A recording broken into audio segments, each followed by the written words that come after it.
नमस्कार दोस्तों, स्वागत है आपका मॉडर्न 24x7 पे। दोस्तों, हम pedagogy of Hindi 106 D B D 106 D की क्लास 3 के OMR प्लस दोस्तों इसमें वन लाइनर क्वेश्चन है कुछ, उसको देखेंगे दोस्तों। आज इसकी थर्ड क्लास है, कल इसकी फोर्थ होगी, कल ये फिनिश हो जाएगा दोस्तों। इसकी 4 ही क्लास होंगी, कल ये फिनिश हो जाएगा दोस्तों। अगर आप चैनल पर नए हैं तो चैनल को सब्सक्राइब कर लीजिए ताकि आपको मेरी आने वाली वीडियोस की नोटिफिकेशन प्राप्त हो सके, एग्ज़ाम डेट का पता लग सके। ठीक है दोस्तों, आइए चलते हैं। क्वेश्चन नंबर 250, कल हमने 249 तक क्वेश्चन कराए थे। अच्छा, 250 है।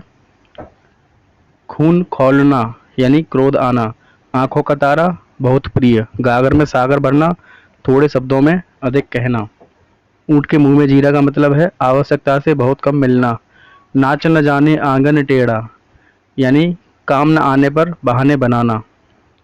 करेला और नीम चढ़ा यानी इसका मतलब होगा बुरे व्यक्ति में एक और बुराई आना। अंधे की लकड़ी एकमात्र सहारा, अंधे के हाथ बटेर लगना, इसका मतलब है अयोग्य व्यक्ति को ऊंचा पद मिलना। अंगूर खट्टे होना यानी अप्राप्त वस्तु के प्रति उदासीनता। आँच न जा आँच न आने देना यानी हानि न होने देना। अपना उल्लू सीधा करना यानी अपना मतलब निकालना। अपने पाँव पर कुल्हाड़ी मारना तो अपना अहित स्वयं करना। आग में घी डालना क्रोध को बढ़ाना। आग बबूला होना अत्यधिक क्रोध आना। ईंट का जवाब पत्थर से देना, दुष्ट के साथ दुष्टता करना। उल्टी सीधी सुनाना यानी बुरा भला कहना। एड़ी चोटी का जोर लगाना यानी बहुत परिश्रम करना। एक ही लकड़ी से हाँकना, व्यवहारिकता की पहचान न होना। कोल्हू का बैल यानी दिन रात काम करने वाला। कलेजे पर सांप लेटना यानी लौटना। कलेजे पर सांप, तो इसका होगा ईर्ष्या से दुखी होना।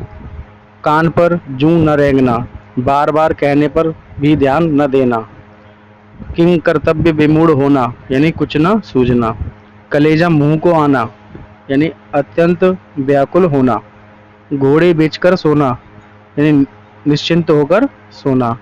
घर फूंक कर तमाशा देखना, सब कुछ नष्ट कर लेना। घाट घाट का पानी पीना यानी बहुत अनुभवी होना।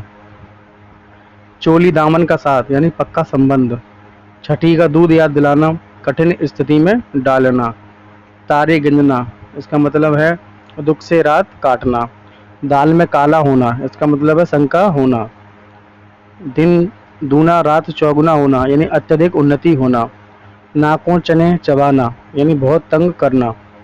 पांचों उंगलियां घी में होना यानी अत्यधिक लाभ होना। बहती गंगा में हाथ धोना यानी मौके का लाभ उठाना। आठ आठ आंसू रोना तो बहुत अधिक विलाप करना। बगुला भगत बनना यानी पाखंडी होना। रंग सिहार होना यानी कपटी मनुष्य। खरी खोटी सुनाना यानी स्पष्ट और कठोर वचन कहना। चार चांद लगना यानी शोभा बढ़ाना। झंडी गाड़ देना यानी सफलता का परचम लहराना।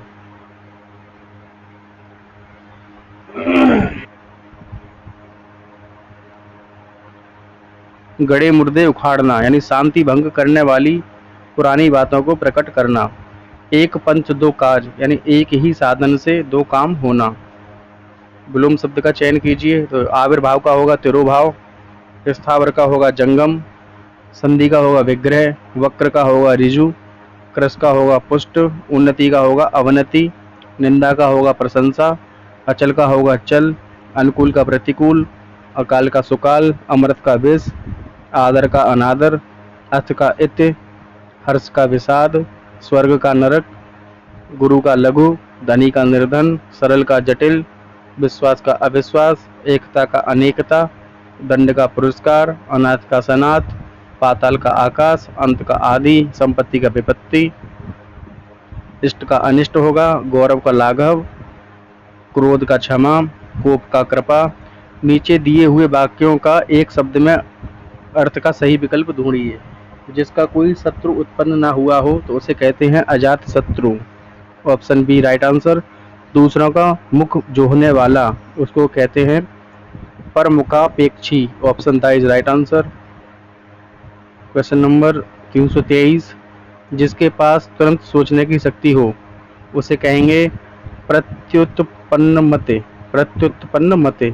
ऑप्शन आ इज राइट आंसर। सिर से पैर तक इसको कहेंगे आपाद मस्तक। Option B is right answer. जो बार बार चमके उसका होगा ऑप्शन आ दे दीप्यमान। हमेशा एक जगह स्थिर रहने वाला तो ऑप्शन सा होगा इसका स्थावर। अब निम्न में यदि वर्तनी अशुद्ध है तो सही विकल्प चुनिए। Question number 327, कंकटाकीर्ण। ये गलत लिखा हुआ है, कंटकाकीर्ण होना चाहिए।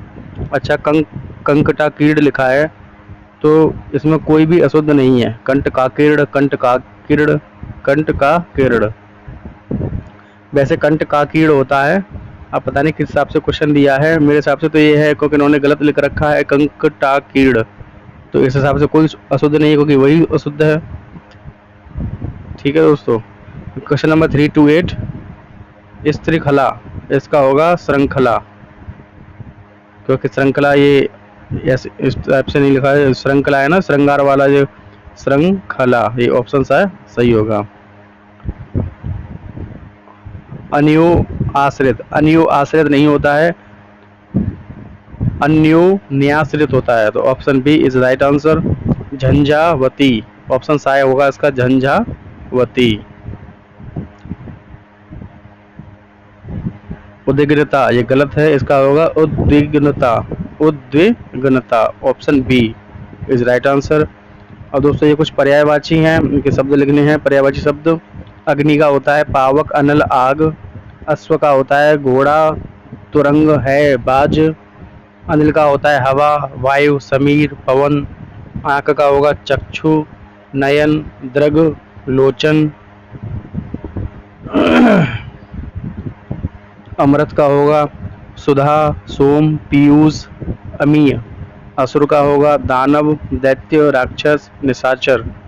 आकाश का होगा अंबर, गगन, व्योम, नभ। इंद्र का होगा सुरेश, देवेंद्र, देवराज, सुरपते। ईश्वर का होगा परमात्मा, ईश, प्रभु और जगदीश। ये सब आप लोग जानते होंगे, ये हिंदी के पेपर में दोस्तों ये आएंगे। ऑप्शन दिया रहेगा। ईश्वर का होगा परमात्मा, ईश, प्रभु, जगदीश। ऑब्जेक्टिव आएंगे तो ऐसे पूछा जाएगा ईश्वर का पर्यायवाची क्या है, तो उसमें 4 डिफरेंट दिए रहे होंगे और परमात्मा, ईश, प्रभु, जगदीश, इनमें से एक रहेगा। इस हिसाब से करना रहेगा, इसलिए आपको ये रटने पड़ेंगे। ऊँट का होगा उष्ट्र, क्रमेल, क्रमेलक। कोयल का होगा बसंत दूत, कोकिला, काकपाली, वनप्रिय। कुबेर का होगा धननाथ, धनदेव, वसुप्रद, वित्तनाथ। कमल का होगा पंकज, राजीव, कंज, नीरज। गंगा का होगा देव नदी, सुरसरी, भागीरथी। ग्रह का होगा सदन, घर, भवन, निकेतन। चंद्रमा का होगा मयंक, रजनीश, शशि, निशाचर। जल का होगा नीर, अम्बु, तोय, पानी। तालाब का होगा तड़ाग, सर, सरोवर, जलाशय। देवता का होगा सुर, अमर, विबुध और देव। दिन का होगा वार, दिवस, दिवा और वासर। दरिद्र का होगा निर्धन, दीन, कंगाल और रंक। नौका का होगा नाव, जलयान, तरुणी। नदी का होगा सरिता, वाहिनी, तटनी, आपगा। परमात्मा का होगा ईश्वर, ईश, प्रभु, जगदीश। पत्नी का होगा भार्या, गृहिणी, दारा, वल्लभा। पुत्र का होगा बेटा, नंदन, सुत, आत्मज। पृथ्वी का होगा भू, धरा, वसुंधरा, क्षिति। परोपकार का होगा कल्याण, पर, परहित। पति का होगा भर्ता, कत, स्वामी, बल्लभ। पुत्री का होगा सुता, बेटी, तनया, नंदिनी। पहाड़ का होगा गिर, नत्र, अचल, शैल। पुष्प का होगा फूल, सुमन, प्रसून, कुसुम। बादल का होगा मेघ, घन, जलद, जलधर। ब्रह्मा का होगा प्रजापति, विधि, चतुरानन, स्वयंभू। विष्णु का होगा हरे, नारायण, श्रीपति, केशव। वृक्ष का होगा तरु, पेड़, पादप, विटप। वस्त्र का होगा वसन, चीर, परिधान, अंबर। वर्षा का होगा मेघ, पावस, बारिश। मित्र का होगा दोस्त, सहचर, सखा। माता का होगा जननी, माँ, अम्बा, जन्मदात्री। मछली का होगा मत्स्य, मकर, मीन और झख। महेश का होगा शंकर, महादेव, महेश्वर, शिव। राजा का होगा नृप, नरेश, भूप, महीप। रात्रि का होगा निशा, रात, रैन, यामिनी। सर्प का होगा भुजंग, नाग, सांप और उरग। सिंह का होगा वनराज, शेर, मृगराज, केसरी। सोना का होगा स्वर्ण, कनक, हेम, कंचन। कनक कनक ते सौगुनी मादक तादकाय जा खाए बोराए जग और जा पाए बोराए। तो ये वाला कनक है। कनक माने सोना और कनक माने धतूरा भी होता है। सूर्य का होगा दिनकर, दिवाकर, रवि, भानु। स्वर्ग, देवलोक, सुरलोक, अमरपुरी, अमरावती। समुद्र का होगा सागर, रत्नाकर, वारिश, उदीघ। शत्रु का होगा वैरी, रिपु, दुश्मन, अरे। Question number 383। हिमालय का होगा हिमवान, हिमगिरि, पर्वतराज, हिमाद्री। निम्न में से कौन सा दिए गए शब्द का पर्यायवाची शब्द नहीं है? तो स्वर्ग का ध्रुव होता है, सुरलोक होता है, त्रिदिव्य होता है, कुंभी पाक नहीं होता है। ऑप्शन द इज राइट आंसर। सागर का अवधि होता है, पारावार होता है, अर्णव होता है, सरड़ी नहीं होता है। तो सरड़ी ऑप्शन सा इज राइट आंसर। बड़ा टफ दिया है दोस्तों। निम्न में से दिए गए शब्द का पर्यायवाची है सेना, कटक, हारक, सकल, दल। तो इसमें कटक सेना का पर्यायवाची है, यानी ऊपर दिया है दिए गए शब्द का पर्यायवाची शब्द नहीं है। अच्छा, इसमें दिया है निम्न से दिए गए शब्द का पर्यायवाची है। तो सेना का पर्यायवाची है कटक। पुत्री का होता है दोहिता, ऑप्शन बी। निम्न में से वाक्य के जिस भाग में त्रुटि हो उसे छांटिए। अब यह पौधा बड़ा विशाल वृक्ष बन गया है, कोई त्रुटि नहीं। तो इसमें होगा सा, वृक्ष बन गया है, वृक्ष बनता नहीं है। ठीक है, तो इसका सा होगा। विश्वनाथ अपने परिवारियों के साथ किसी महासागर में एक छोटे मकान में रहता है, कोई त्रुटि नहीं। तो इसमें ऑप्शन आ होगा, विश्वनाथ अपने परिवारियों के साथ। इसकी जगह होना चाहिए विश्वनाथ परिवार के साथ। गर्मी की तीव्र उमस के बाद शीतल वर्षा हुई, कोई त्रुटि नहीं। तो इसमें शीतल वर्षा नहीं होगा, इसमें वर्षा हुई, ये सही होगा। किसानों का जीवन प्राय कृषि पर निर्भर रहता है, कोई त्रुटि नहीं। इसमें दा है, इसमें कोई गलती नहीं है। कई साल से निर्मला के मन में तीर्थ यात्राओं की बड़ी लालसा थी, कोई त्रुटि नहीं। तो इसमें त्रुटि है तीर्थ यात्राओं की, तीर्थ यात्राओं की नहीं होगा, इसमें होगा तीर्थ यात्रा की। तरणी तनुजा तट तमाल तरवर बहु छाहे, कौन सा अलंकार है? अनुप्रास अलंकार है, क्योंकि ता की आवृत्ति बार बार हुई है। कनक कनकते सौगुनी मादकता अधिकाय, कौन सा अलंकार है?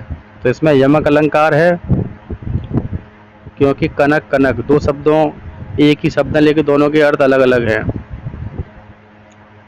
एक धतूरा है और एक सोना है। दही बड़ा का समास विग्रह क्या होगा? वो होगा दही में डूबा हुआ बड़ा। निम्न में से कौन सा तत्पुरुष समास है? तो इसमें राजपुरुष होगा। निम्न में से किस शब्द में वे उपसर्ग नहीं है? तो विटप में वे उपसर्ग नहीं है, बाकी विमाता, विदेश और विहीन में उपसर्ग है। विटप में वे उपसर्ग नहीं है। निम्न में से किसमें हिंदी की विशिष्ट संधि हुई है? तो मासाव में संधि विशिष्ट संधि हुई है। तंबाकू शब्द किस भाषा से हिंदी में आता है? तो पुर्तगाली शब्द से। रिक्शा शब्द किस भाषा का शब्द है? तो ये जापानी शब्द है, रिक्शा। तंबाकू पुर्तगाली से हिंदी में आया है और रिक्शा जापानी शब्द है।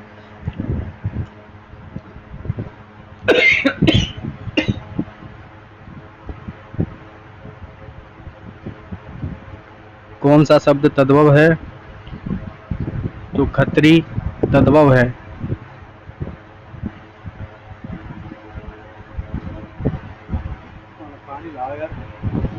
निम्न में से कौन सा शब्द समूहवाचक नहीं है?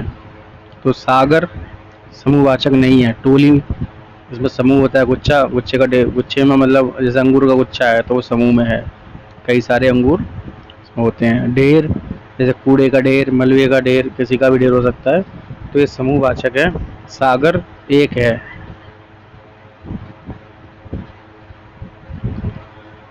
निम्न वाक्यों में अशुद्ध वाक्य छांटिए। चोर को पुलिस ने हथकड़ी पहना दी, सही है। पुलिस द्वारा चोर को हथकड़ी पहनाई गई, सही है। हथकड़ी तोड़कर चोर भाग नहीं सकता था, बिल्कुल सही। चोर पुलिस की दोस्ती खतरनाक परिणाम हो सकती है, तो ये अशुद्ध है। चोर और पुलिस की दोस्ती खतरनाक परिणाम हो सकती है, तो ये सही हो सकता था, क्योंकि चोर पुलिस उसने एक ही लिख दिया है सेंटेंस, तो इसलिए ये गलत होगा, ऑप्शन था। निम्नलिखित वाक्यों में अशुद्ध वाक्य है। चोर डाकू लोग डाका डालने जा रहे थे, तो पहला ही इसमें अशुद्ध है। निम्नलिखित वाक्यों में अशुद्ध वाक्य है, तो ये होगा काम की खोज में वह दूर भटक रहा है। निम्न वाक्यों में शुद्ध शब्द छांटिए। तो 9, 2, 11 होते हैं अशुद्ध। आज संभवतः यह कार्य हो जाएगा, यह सही है, इसका बी।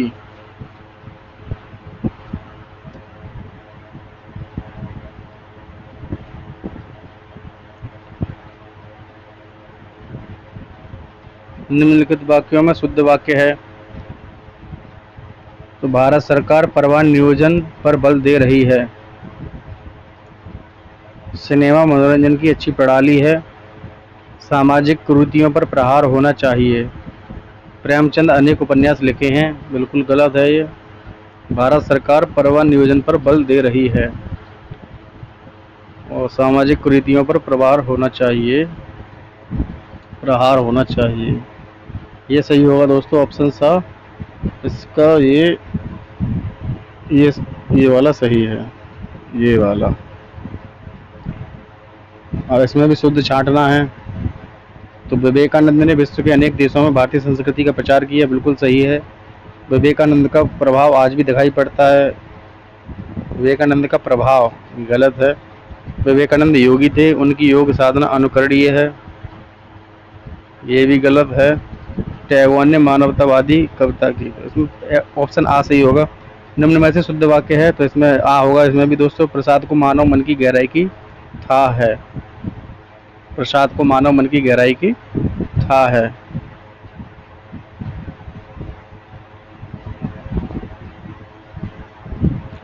पता नहीं कैसे दिया है। दिनकर की राष्ट्रवादी कविताएं आज भी लोकप्रिय हैं, ये भी सही लग रहा है।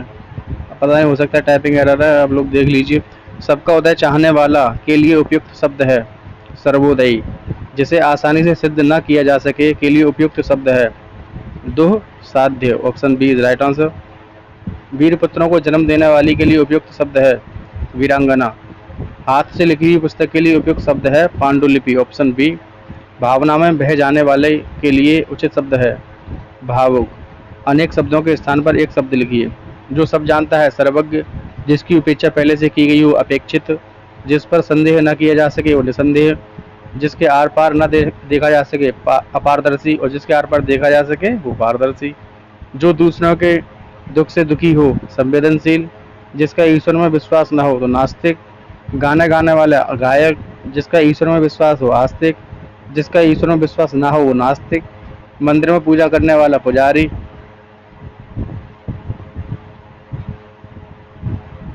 जिसके पति का स्वर्गवास हो गया हो विधवा। जो कुछ भी नहीं जानता हो अज्ञ, जो थोड़ा जानता हो अल्पज्ञ, और सब कुछ जानता हो सर्वज्ञ। तीनों कालों को देखने वाला त्रिकालदर्शी, जिस स्त्री का पति जीवित हो सदवा, आकाश में घूमने वाला नभचर, जो पानी में निवास करे जलचर, जो मांस मछली न खाता हो शाकाहारी, और जो मांस मछली खाता है वो मांसाहारी। अधिक बोलने वाला वाचाल, जिसका कभी विनाश न हो अविनाशी। इंद्रियों पर विजय पाने वाला जितेंद्रिय, जो काम कठिनता से हो दुष्कर।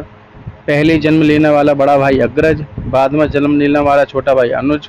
अपने पांव पर खड़ा रहने वाला स्वावलंबी, जो चिरकाल से हो रहा हो चिरंतन, जो युगों से हो रहा हो सनातन, जिसका अनुकरण किया जा सके अनुकरणीय, बिना वेतन के काम करने वाला अवैतनिक, जो जानना चाहता हो जिज्ञासु, जो पीना चाहता हो पिपासु, जो मोक्ष चाहे मुमुक्षु, साथ रहने वाला सहवासी, समान धर्म वाला सहधर्मी, उपकार को मानने वाला कृतघ्न, उपकार को न मानने वाला कृतज्ञ, सब कालों से संबंध रखने वाला सर्वकालिक, सभी लोगों से संबंध रखने वाला सार्वजनिक, जिस बात का कथन न हो सके अकथनीय, जिसे जाना न जा सके अज्ञेय, जिसका आदि न हो अनादि, जिसका अंत न हो अनंत, पहले से दूर की सोच, पहले से दूर की न सोचने वाला अदूरदर्शी, और दूर की सोचने वाला दूरदर्शी, सभी को समान दृष्टि से देखने वाला समदृष्टि, जिसका इलाज न हो सके असाध्य,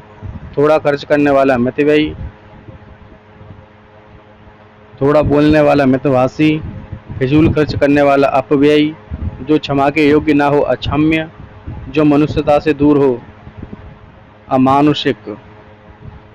तो दोस्तों ये कुछ क्वेश्चन थे। अब करीब 6-7 पेज का और रह गया है ये प्रैक्टिस।